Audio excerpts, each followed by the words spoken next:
Alors Château Lacoste est devenu une des plus belles propriétés de Provence. Nous sommes à la limite du Luberon, nous sommes dans l'appellation Côte-de-Provence, mais à la limite du Luberon, au Puy Saint-Tréparade. La famille McKillen a racheté la propriété.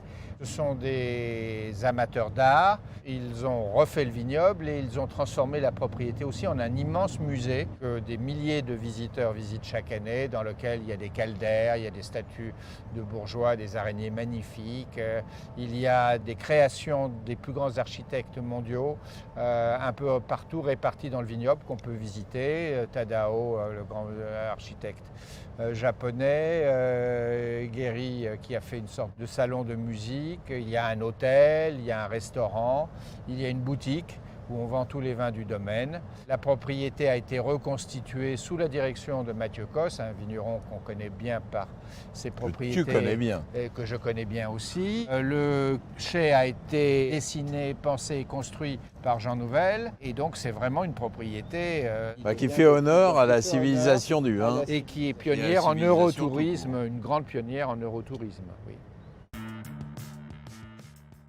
Alors le rosé, c'est la grande affaire des Côtes de Provence. Les Côtes de Provence, mais ce qui est bien, c'est qu'aujourd'hui on retrouve une certaine diversité et on retrouve aussi des ambitions. Ça, c'est un rosé de vieille vigne de Grenache et de Syrah, issu d'une sélection parcellaire. Et tu vois, il n'y a pas la robe hyper pâle qu'on a, c'est évidemment pâle, mais c'est pas un rosé blanc. Voilà.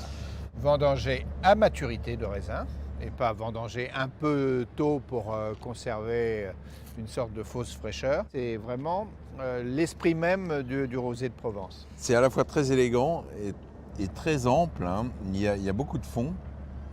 C'est un vin qui a une vraie longueur. Il y a de quoi, le matériel végétal, le vignoble est magnifiquement cultivé à tendance bio, bien entendu, avec des sélections de matériel végétal remarquables. Les plus vieilles vignes qui donnent ce rosé étaient très très bien plantées déjà, mais évidemment, bon, c'est surtout les nouveaux rouges et les nouveaux blancs qui sont issus d'un travail remarquable. Mais c'est pas seulement un rosé, c'est un très beau vin, complet, long et très précis. Alors la Provence peut faire de très grands blancs et en particulier elle a la chance d'avoir un des cépages Elle peut pas faire, elle en fait. Et elle en fait et elle a la chance d'avoir le plus noble des cépages blancs de Méditerranée qu'elle appelle Rolle et qui est le même cépage que le Vermentino. Enfin là elle l'appelle Vermentino. Sarde et Corse. Alors il est associé ici au Chardonnay. Vinifié et élevé en barrique. C'est vraiment un vin ambitieux, c'est aussi le grand, il s'appelle le grand vin. Et il est bio. Et il est bio.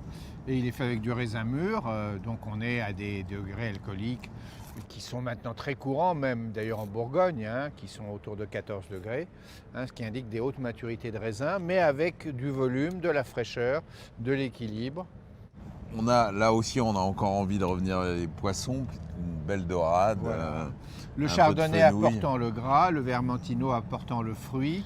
Et quelquefois, le Vermentino peut être un tout petit peu mince et grâce au Chardonnay, il prend une chair. Il y a à la fois de l'ampleur, mais il n'y a pas du tout les côtés lactiques ou beurrés des Chardonnays du Sud. Je pense qu'on évite la fermentation malolactique. Très beau.